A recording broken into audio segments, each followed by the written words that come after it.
ఎన్నిసార్లు ఎన్ని awareness programmes పెట్టినా కూడా ఎక్కడ నుంచి ఈ యొక్క ప్రమాదాల్ని ఆపాలి, వీటిల్ని ఎలా ఎదుర్కోవాలి అనేటటువంటి అంశాల మీద విస్తృతంగా చర్చ జరగాల్సినటువంటి అవసరం ఈరోజు చాలా ఉంది. ఈ రోజు దాని మీద మాట్లాడడానికి మన ముందు రావెనూతల శశిధర్ గారు ఉన్నారు, విహెచ్పి జాతీయ అధికార ప్రతినిధి. వారితో మాట్లాడదాం. అసలు ఇక్కడ దీంట్లో జరుగుతున్నటువంటి కుట్రలేంటి, అలాగే వీటిని ఎలా ఎదుర్కోవాలి, మనం ఎలా తిప్పికొట్టాలి అనేటటువంటి అంశాల మీద. సార్ నమస్తే. నమస్తే సార్, చరిత్రని వక్రీకరించి చెప్పి మీరు అన్నట్టు బాల్య వివాహాలు గాని, సతీ సహగమనం గాని, అంటరానితనం గాని, ఇవన్నీ కూడా ఇస్లామిక్ దండయాత్రల కారణంగా వచ్చినటువంటి దుష్పరిణామాలు. దాన్ని హిందుత్వానికి ముడిపెడతారు. స్వయంవరం ఉందండి మన దగ్గర. సార్, ఇది అసలు స్త్రీకి ఎంత స్వేచ్ఛ ఉందంటే స్వయంవరం చేసుకొని తనకు నచ్చినటువంటి వీరుణ్ణి స్వయంవరంలో ఎంచుకునేటువంటి స్వేచ్ఛ సనాతన ధర్మం లోపల ఉంది. మన చరిత్రలో అనేక పురాణాలు ఉన్నాయి. బలవంతపు పెళ్లిళ్ళు లేవు సార్, రాజులకి స్వయంవరాలు ఉన్నాయి. అలాగే ఆడపిల్లలకు కూడా ఒక స్వేచ్ఛ అనేటటువంటిది ఉంది. ఇంకొక విషయం ఏంటంటే, అసలు ఈ డివోర్స్ అనేటటువంటిది ఇంతకు ముందు ఎక్కడ ఉంది సార్ మన కల్చర్ లో? చెప్పండి. విడిపోవడం అనేటటువంటిది ఇవన్నీ కప్పిపుచ్చడానికి ఇస్లాం ను గ్లోరిఫై చేయడం, చరిత్ర లోపట ఇవన్నీ దుష్పరిణామాలకు హిందుత్వాన్ని మీద అంటగట్టడం. అందుకే చాలా మంది ఈనాటి తరం ఏంటంటే, హిందుత్వం అంటే మహిళలను అణచేసిండ్రు, మహిళల హక్కులు లేకుండా చేసిండ్రు. సమాజంలో ఉన్నటువంటి ప్రతిదానికి కారణం హిందుత్వం అనేటువంటి ఒక చరిత్ర వక్రీకరణ, ఒక నేరేటివ్ క్రియేట్ చేశారు. దాని కారణంగా ఈరోజు లవ్ జిహాద్ బారిన అమ్మాయిలు పడడానికి అది కూడా ఒక కారణం. ప్రేమ అంటే తాజ్ మహల్, ప్రేమకు చిహ్నం అంటే తాజ్ మహల్. అక్కడి నుంచే ఇస్లాం అంటే ఒక శాంతి, ఒక సహనం, ఒక సౌభ్రాతృత్వం, ఒక ప్రేమ. వాస్తవంగా ఇస్లాంలో మహిళల గురించి చర్చిద్దామా? ఇస్లాంలో మహిళల యొక్క స్థానం గురించి చర్చిద్దామా? ఇస్లాంలో మహిళల యొక్క హక్కుల గురించి చర్చిద్దామా? ఈ రోజుకు వాళ్ళ షరియత్ చట్టాల ప్రకారము సాక్ష్యము సగం సాక్ష్యం కింద లెక్క వస్తుంది. సమాన హక్కులు లేవు. ఇవాళ బహుభార్యత్వం ఉన్నది. తర్వాత పురుష ఆధిపత్యం ఉన్నది. వీడు తలాక్ అని మొన్నటి వరకు ఫోన్లో చెప్పేస్తే, లేకపోతే నిద్రల కళల తలాక్ అని చెప్పేస్తే కూడా ఒక ఇస్లాం మహిళ యొక్క జీవితము రోడ్డు మీద పడ్డది. వాటి గురించి చర్చించరు. ఇవాళ సనాతనమైనటువంటి ధర్మం లోపల వాస్తవానికి చెప్పాలంటే పురుషుని కంటే ఒక అడుగు మహిళకు అగ్రస్థానం ఇచ్చినటువంటి ధర్మం మనది. ఇంకొక విషయం సార్, వీళ్ళు సతీ సహగమనాల గురించి, బాల్య వివాహాల గురించి, తర్వాత మన యొక్క ధర్మంలో ఉన్నటువంటి వీటి గురించి ఇంత మాట్లాడేటటువంటి వాళ్ళు, స్త్రీ ఎలా అనగదొక్కబడుతుందని. మరి ఇక్కడ ఉన్నటువంటి స్త్రీ యొక్క హక్కులు ఎంత భయంకరంగా కాలు రాస్తున్నాయి. ఒక మగవాడు నాలుగు పెళ్లిళ్ళు చేసుకోవచ్చు అనేటటువంటి దాని మీద నాకు తెలిసి ఒక్క ఫెమినిస్ట్ కూడా మాట్లాడలేదు ఇంతవరకు. మాట్లాడారు. ఒక్క సెక్యులర్ కూడా మాట్లాడలేదు ఇంతవరకు. అలాగే నేను ఇప్పుడు చూస్తున్నాను సార్, నేను ఉండేదంతా కూడా వీళ్ళ ప్రాబల్యం ఉన్నటువంటి ప్రాంతమే. ఒకప్పుడు లేదు, వాళ్ళు చక్కగా చుడిదార్లు వేసుకొని జస్ట్ ఊరికి ఇట్లా చున్నీని ఇలా వేసుకుని వెళ్ళిపోయేవాళ్ళు. ఇప్పుడు నేను రీసెంట్ గా చూస్తుంటే నేను ఆశ్చర్యపోతున్నాను. ఏంటంటే, మా దగ్గర కూరగాయలు అమ్ముకునే వాళ్ళు మహిళలు ఉండేవాళ్ళు. వాళ్ళు చక్కగా చీర కట్టుకునే వాళ్ళు, మెల్ల నల్లపూసలు వేసుకుని చక్కగా అమ్ముకునేవాళ్ళు. కూరలు కానీ, పళ్ళు కానీ, పూలు కానీ అందరూ ఇప్పుడు నేను గత కొద్ది రోజులుగా నేను వాళ్ళని చూసి షాక్ అవుతున్నాను. ఏంటంటే, వాళ్ళు మొత్తం బురకా వేసుకుని వచ్చి కూర్చొని చేస్తున్నారు. తబ్లికే జమాతే ఇస్లామియా ఇటువంటి మతోన్మాద సంస్థలు ప్రతిరోజు ఇస్లామిక్ రాడికలైజేషన్ చేస్తుంది. గతంలో చదువుకున్నటువంటి వాళ్ళ వేషధారణలో కూడా మార్పు కనబడేది. కానీ వాళ్ళ మీరు ఇంటర్మీడియట్ పిల్లల దగ్గర పోండి. ఇంటర్మీడియట్ ఏంటి సార్, చిన్న చిన్న పిల్లలకి నేను షాక్ అయినాను. వాళ్ళు మొత్తము అంతా ఆ హిజాబ్ వేసుకొని బయటకు వస్తుంటే నాకు నిజంగా వాళ్ళని చూస్తుంటే బాధ అనిపిస్తుంది. మరి ఈ సోకాల్డ్ ఫెమినిస్టులు, ఈ సోకాల్డ్ సెక్యులరిస్టు, ఈ సోకాల్డ్ కమ్యూనిస్టులు మరి వీళ్ళ యొక్క స్వేచ్ఛ గురించి ఎందుకు మాట్లాడరు సార్?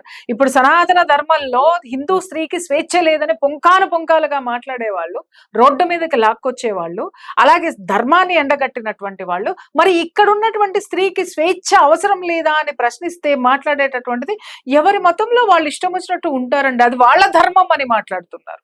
సరే, ఈ రెండు నాల్కల ధోరణిని మనము ఎన్కౌంటర్ చేయాల్సినటువంటి అవసరం అయితే మాత్రం ఉంది సార్. నిజం నిర్లజ్జగా మాట్లాడాలి. గతంలో ఒక వాతావరణం ఉండే, ఉమ్, ఇస్లాం గురించి మాట్లాడితే ఏదో తప్పు, ఉమ్, మాట్లాడొద్దు. ఉమ్, ఎందుకు మాట్లాడొద్దు? ఉమ్. అది నన్ను బాధ పెడుతుంది సార్. ఎందుకు మాట్లాడొద్దు అంటున్నా? ఈరోజు తప్పకుండా వాస్తవాలు చర్చించాల్సిన అవసరం ఉంది. తస్లిమా నస్రీన్ లజ్జా అనేటువంటి పుస్తకం రాసింది. ఉమ్, ఇస్లాంలో మహిళలను ఏ రకంగా అణగదొక్కుతారో రాస్తే, వైలేట్ చేస్తున్నారు. ఇదే హైదరాబాద్ లోపట ఉమ్. రజాకార్ మతోన్మాద పార్టీ అయినటువంటి ఎంఐఎం ప్రెస్ క్లబ్ సాక్షిగా ఆమెని దాడి మీద చేసింది. దాడి చేసింది సార్. మాట్లాడలే. ఒక్క ఏ ఫెమినిస్ట్ ప్రజా బయటకు వచ్చి ఏ మాట్లాడలేదు, ఒక్క ప్రజాస్వామ్య కమ్యూనిస్ట్ ఏ మాట్లాడలేదు. ప్రజాస్వామ్యవాది, ఏ మానవ హక్కులవాది, ఏ ఎవరు జర్నలిస్టు సంఘము, ఏ మహిళా హక్కుల సంఘాలు ఎవరు మాట్లాడలే. మాట్లాడలేదు సార్. ఎందుకంటే ప్రెస్ క్లబ్ లో క్యూ లైన్ కట్టలేదు సార్, లైన్ కట్టి కూర్చొని మరి ఆమెను మాట్లాడలేదు సార్. పరామర్శించలేదు. ఎస్. చివరికి పోలీసు పహారా మధ్యన ఆమె హైదరాబాద్ దాటాల్సి వచ్చింది. ఎగ్జాక్ట్లీ. ఆనాడున్నటువంటి ప్రభుత్వాలు ఆమెకు రక్షణ కూడా కల్పించలేమని హుటాహుటిన హైదరాబాద్ నుంచి పంపించేసింది. కాబట్టి ఈ రోజున హిందూ అమ్మాయిలు కూడా తెలుసుకోవాల్సింది ఏంటంటే, ప్రేమ ముసుగు లోపల మీ జీవితాలతో ఎట్లా చెలగాటమాడుతున్నారు, ఏ రకంగా మిమ్మల్ని ట్రాప్ చేస్తున్నారు. బలవంతంగా ఇవాళ టీసీఎస్లో కానీ, లేకపోతే మొన్న కూకట్పల్లిలో జరిగిన లవ్ జిహాద్ కేసు కానీ, యూసుఫ్గూడలో జరిగింది కానీ, హైదరాబాద్లో వెలుగు చూసినటువంటి అంశాల లోపల స్పెషల్ మ్యారేజ్ యాక్ట్ పేరు మీదనే పెళ్లిళ్ళు చేసుకొని, తాత్కాలికంగా చట్టం పేరు మీదనే రక్షణ పొందుకుంటూ, మ్యారేజ్ అయిపోయిన తర్వాత ఎట్లా చిత్రహింసలు పెడుతున్నారు, ఎట్లా ఇస్లాంకు కన్వర్ట్ చేస్తున్నారు. ఎందుకంటే ఇస్లాము స్పెషల్ మ్యారేజ్ యాక్ట్ని కూడా యాక్సెప్ట్ చేయదండి, చేయదు. అది వీళ్ళకి తెలుసా తెలియదా? ఆడపిల్లలు గమనించాల్సింది ఏంటంటే, నువ్వు ఒక ముస్లింను పెళ్లి చేసుకుంటున్నామంటే ఇస్లాం ప్రకారం వాళ్ళు, నువ్వు స్పెషల్ మ్యారేజ్ యాక్ట్ ప్రకారం నేను హిందువుగానే ఉన్నా, నేను ముస్లింను పెళ్లి చేసుకుంటున్నా, నేను మతం మారతలేను, కాబట్టి నాకు వచ్చిన ఇబ్బంది ఏం లేదనేటువంటి భ్రమలో అమ్మాయిలు సబ్ రిజిస్టర్ ఆఫీస్లో అప్లై చేసుకొని పెళ్లిళ్ళు చేసుకుంటున్నారు. పెళ్లి చేసుకున్న తర్వాత ఇస్లాం ఆ మ్యారేజ్ని యాక్సెప్ట్ చేయదు. ఇస్లాం లోపట ఒక ఇస్లాం పురుషుడు క్రిస్టియన్ను కానీ యూదులను కానీ చేసుకోవచ్చు. విగ్రహారాధన చేసేటువంటి మతం అంటే మనది. మన మతం నుంచి అమ్మాయిని పెళ్లి చేసుకుంటే ఆ అమ్మాయిని ఇస్లాంలో కన్వర్ట్ చేస్తేనే ఇస్లాం ఆ పెళ్లిని యాక్సెప్ట్ చేస్తుంది.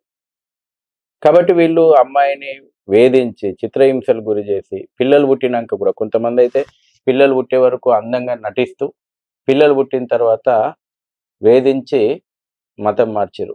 కొన్ని జుగుప్సాకరమైనటువంటి విషయాలు బయటకు వస్తుంటాయి. ఒకే ఇంట్లో కుటుంబం మొత్తం అమ్మాయిని రేప్ చేయడం, ఇస్లాంలోకి మారకపోతే. పొద్దున ఒకరు సాయంత్రం ఒకరు వాడుకోవడం, కొడుకు వాడుకున్నటువంటి తండ్రితోటి వాడించడం.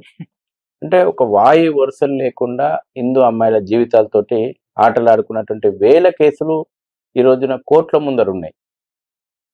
కోర్టుల ముందర ఉన్నటువంటి కేసులు నేను చెప్తా ఉన్నాను. ఈ రోజున టీసీఎస్లో వెలుగు చూసినటువంటి అంశాలు, ఇన్వెస్టిగేషన్, నేషనల్ ఇన్వెస్టిగేషన్ ఏజెన్సీ జరుగుతుంది. పిఎఫ్ఐ, ఎస్డిపిఐ, సిఎఫ్ఐ లాంటి సంస్థలు బహిరంగంగా ప్రకటించుకున్నారు వాళ్ళు హిందూ అమ్మాయిలను ఎట్లా ట్రాప్ చేయాలి, వాళ్ళు శిక్షణ ఇచ్చిండ్రు. తర్వాత నిధులు, కోట్ల రూపాయల నిధులు వచ్చినాయి వాళ్ళకు ఇస్లామిక్ కంట్రీస్ నుంచి.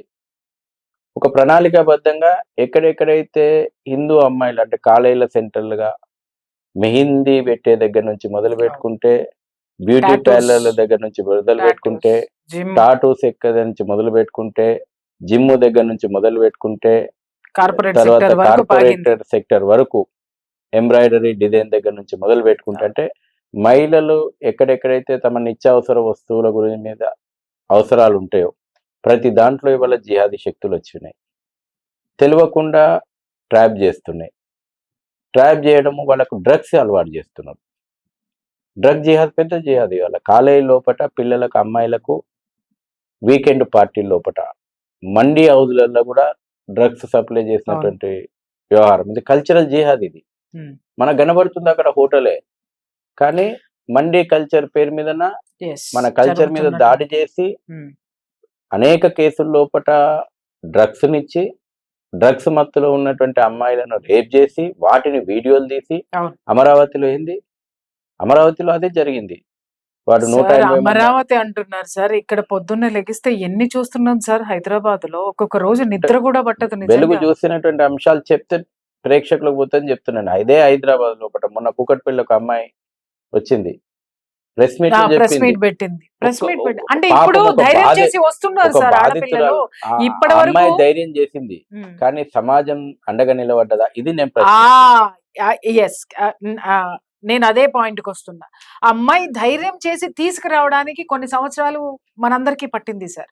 ఇప్పుడు వచ్చినటువంటి అమ్మాయిని సమాజం ఎలా స్వీకరిస్తుంది అనేటటువంటి దాని మీద మనం పనిచేయాల్సినటువంటి అవసరం చాలా ఉంది. నెక్స్ట్ అదే చేయాలి. ఎస్ సమాజాన్ని ఎడ్యుకేట్ చేయడం అనేటటువంటి దాని మీద మనకి ఇన్ని సంవత్సరాలు పడితే ఇక నుంచైనా ఇక్కడ 2 విషయాలు సార్.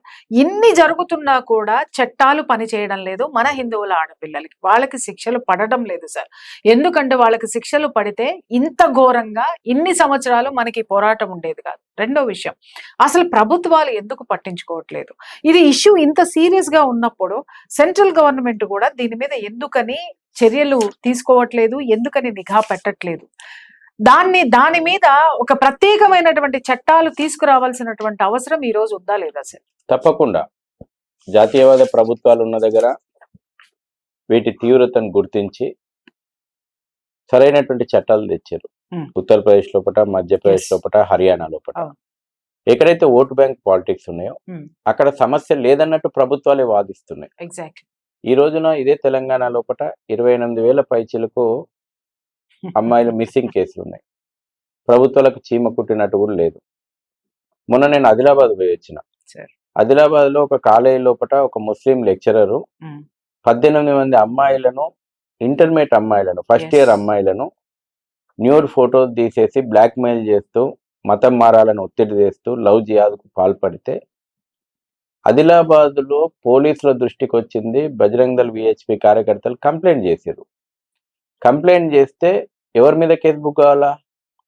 ముస్లిం లెక్చర్ మీద. అవును, కానీ తిరిగి ఉల్టా వీళ్ళ మీద తిరిగి కంప్లైంట్ చేసినటువంటి వాళ్ళు, 100కు ఫోన్ చేసినటువంటి వాళ్ళు ఎక్కడెక్కడ ఆదిలాబాద్ బస్ స్టాండ్ కేంద్రంగా ఒక షాప్ ఆక్రమించినటువంటి అడ్డా పెట్టుకున్నటువంటి సెంటర్ లోపల లవ్ జిహాద్ కేంద్రంగా అది సెంటర్ మారిందని చెప్తే దాని మీద చర్యలు లేవు. దాని మీద కంప్లైంట్ చేసినటువంటి హిందువుల పైన క్రిమినల్ కేసు పెట్టి పోలీస్ స్టేషన్లకు పిలిచి వార్నింగ్లు ఇవ్వడం. ఇవాళ ఈ చర్చ ద్వారా చెప్తున్నారు రాష్ట్ర డీజీపీ గారు ఆదిలాబాద్ లో ఏం జరుగుతుంది. ఎందుకంటే ఆదిలాబాద్ లోపల అనేక ప్రాంతాల లోపల గిరిజన మహిళలను ట్రాప్ చేసి అక్కడ రాజ్యాంగపరమైనటువంటి చట్టాలు ఉన్నాయి గిరిజనుల హక్కుల గురించి. షెడ్యూల్ 5 లాంటి కొన్ని నిబంధనలు ఉన్నాయి, ప్రత్యేకమైనటువంటి చట్టాలు ఉన్నాయి. వాళ్ళని ట్రాప్ చేసి వాళ్ళను పెళ్లి చేసుకొని ల్యాండ్ జిహాద్కు పాల్పడుతున్నారు. ల్యాండ్ జిహాద్కు పాల్పడి రోహింగ్యా, బంగ్లాదేశీ ముస్లింలన్నీ కూడా అటవీ ప్రాంతాలను ఆక్రమిస్తున్నారు. అటవీ ప్రాంతాలను ఆక్రమించుకొని రాత్రికి రాత్రి అక్కడ దర్గాలు వెలిసిపోతున్నాయి, మసీదులు వెలిసిపోతున్నాయి. అక్కడ గిరిజనేతలు ఎవరు కూడా ఉండడానికి వీల్లేదు. కానీ రాత్రికి రాత్రి వీళ్ళ ప్రార్థనా మందిరాలు వెలిసిపోతున్నాయి. భవిష్యత్తులో వాటిని ముట్టుకునే ధైర్యం ఈ ప్రభుత్వాలు చేయవు.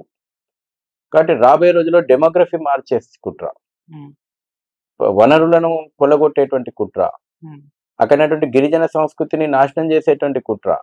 ప్రభుత్వాలకు పట్టింపు లేవు. జైనూరు లోపల మత కలహాలు అయినాయి, మత సంఘర్షణలు అయినాయి. హిందువుల మీద కేసు పెట్టారు, కానీ అక్కడ ముస్లిం ఎట్లా పర్మనెంట్ గా ఇల్లు కట్టుకున్నాడు? ముస్లిం వస్తే నువ్వు ఫస్ట్ పోలీస్ స్టేషన్ కి వస్తే అడగాల్సింది ఏంది, నువ్వు ఇక్కడ పర్మనెంట్ గా రెసిడెంట్ ఎట్లున్నావు సార్? నేను ఉండడానికి వీల్లేదు కదా. ఇవన్నీ అపీస్మెంట్ పాలిటిక్స్ ప్లే చేస్తున్నటువంటి ప్రభుత్వాల మీద అసలు హిందువులకి ఎప్పుడు చైతన్యం వస్తుంది సార్? నాకు ఒక్కొక్కసారి చైతన్యం లేకనే కదా ఈ సమస్య. ఆ చైతన్యం తీసుకురావడానికి అసలు ఏం ఆలోచిస్తున్నారు సార్, చెప్పండి. తప్పదు, మనం బహిరంగ చర్చ పెట్టాలి, హిందూ సమాజాన్ని చైతన్యం చేయాలి. ఒకటి మాత్రం ప్రియా చౌదరి గారు, విశ్వాసంతో మీరు ఉండండి. హిందువులు సింహాలు,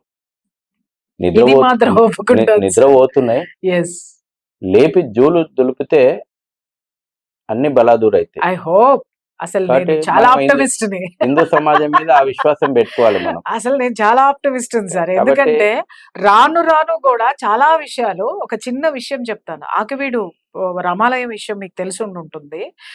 అక్కడ నిజంగా హిందువుల్లో వచ్చిన చైతన్యం చూస్తే నాకు నిజంగా చెప్తున్నాను కదా సార్, కళ్ళ వెంట నీళ్ళు వచ్చాయి. వాళ్ళు అక్కడ ఉన్నటువంటి పిల్లలు నన్ను పిలిచారు, ఇక్కడ నుంచి అక్క మీరు రండి అని చెప్పేసానంటే నేను అన్నాను, అది ఆంధ్ర, మీరు చెయ్యండి అమ్మా, మీరు ఉన్నారు కదా, నేను ఇక్కడ ఉన్నాను కదా అంటే లేదు లేదు, వాళ్ళు ఒక్క మాట అన్నారు, రాముడు అందరి వాడు అక్క, నువ్వు ప్రాంతం ఎందుకు తీసుకుంటున్నావు అంటే నేనేమన్నానంటే అక్కడ ఆ పాయింట్ మాట్లాడతారు, బట్ నేను వస్తే అదొక పెద్ద ఇష్యూ అవుతుంది కదా అని అంటే రమ్మన్నారు సార్. నేను వెళ్ళిన సార్ నేను వస్తున్నానని ఒక చిన్న వీడియో చేసినందుకు పెద్ద అలచల్ అయిపోయి ఇమ్మీడియట్ గా నాకు ఫోన్స్ వస్తుంటే నా జాగ్రత్తల్లో నేనున్నాను. ఒక 2 నిమిషాలు నేను చెప్పాలి అసలు అది మీకు.